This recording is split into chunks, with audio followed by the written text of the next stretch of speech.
Hello दोस्तों, राधे राधे। आप सभी को मुस्कान प्रतापगढ़ी के चैनल में स्वागत है। तो दोस्तों आज हम लाए बहुत ही प्यारा सा, बहुत ही छोटा सा नाच गीत आप सबको सुनाएंगे। तो आप लोग वीडियो को फुल वॉच करिएगा और कमेंट बॉक्स बताइएगा गाना कैसा लगा। अच्छा लगे तो लाइक कमेंट करिएगा, चैनल को सपोर्ट करिएगा।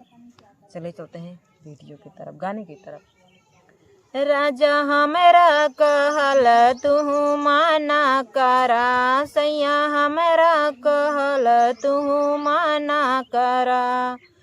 माना करा हो सैया माना करा, राजा हमरो कहल तू माना करा, सैया हमरो कहल तू माना करा।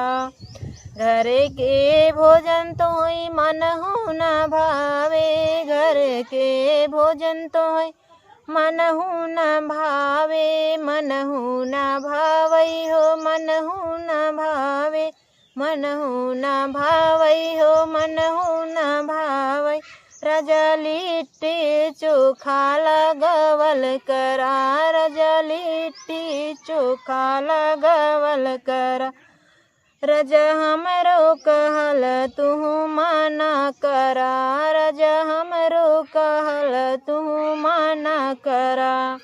माना करा हो राजा माना करा, सैया हमरो कहल तू माना करा। घर के पानी तो मन हो न भावई, घर के पानी तो मन हो न भावई, मन हो न भावई हो, मन हो न भावई, मन हो न भावई हो, मन हो न भावई। राजा फिल्टर के पानी मांगावल करा, सैया फिल्टर के पानी तू पियल करा। राजा हमरो कहल तू माना करा, सैया हमरो कहल तू माना करा।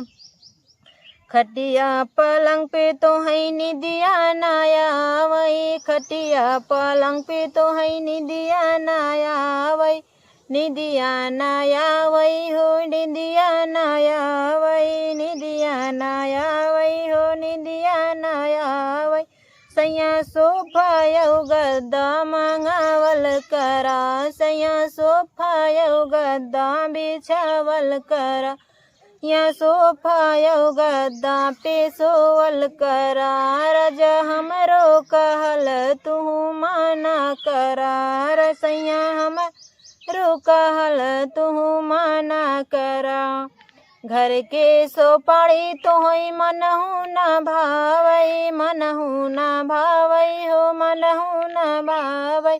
घर के सोपाड़ी तो मन हो न भावई, मन हो न भावई हो, मन हो न भावई। राजा बहरे से बिरवा जोरावल करा, सैया बहरे से बिरवा जोरावल करा। राजा हमरो कहल तू माना करा, सैया हमरो कहल तू माना करा। दोस्तों चलिए मिलते हैं अगले वीडियो में, तब तक के लिए राधे राधे। जैसे